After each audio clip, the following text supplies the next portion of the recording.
ওম অখণ্ড সংহিতা বা অখণ্ড মণ্ডলেশ্বর শ্রী শ্রীমৎ স্বামী স্বরূপানন্দ পরমহংসদেবের উপদেশ বাণী সপ্তদশ খণ্ডের তৃতীয় সংস্করণ হইতে পাঠ।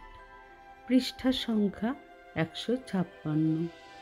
গুরুকে ঈশ্বর বলিয়া পূজা।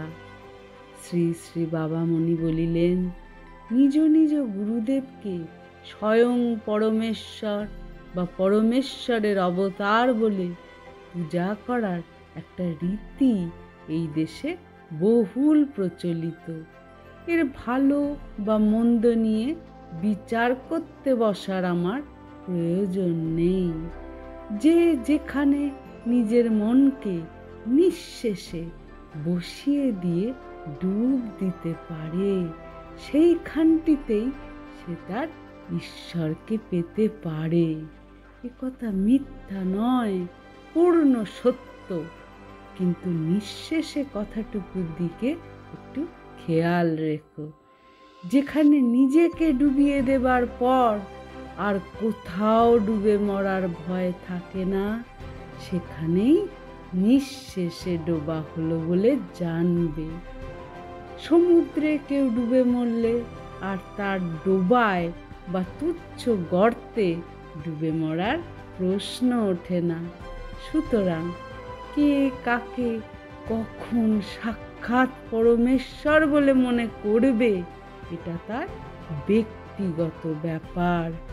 তা নিয়ে বাইরের লোকের অনধিকার প্রবেশের সার্থকতা কোথায়? কিন্তু তুমি যদি একজনকে তোমার ঈশ্বর বা ঈশ্বরের অবতার বলে প্রচার করতে শুরু করে দাও, তাহলে আর একজনও আমার ভালোবাসার কেন্দ্রস্থল দ্বিতীয় এক মহাপুরুষকে ঈশ্বর বা ঈশ্বরাবতার বলে প্রচার শুরু করে দেবে। দলে দলে ঈশ্বরেরা আর ঈশ্বরাবতারেরা চারিদিকে কেবল আবিষ্কৃতই হতে থাকবেন এবং অনেক ঈশ্বরের আর অনেক অবতারের ভিড়ের মধ্যে আমার বা তোমার মতো সাধারণ বুদ্ধির লোকেদের দিক বিভ্রান্ত হয়ে এদিকে সেদিকে ছুটাছুটি করতে করতে হয়রানির একেবারে এক শেষ হবে।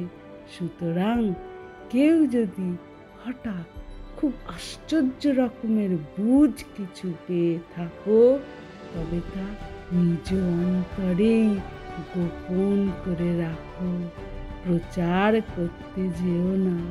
হরি ওম।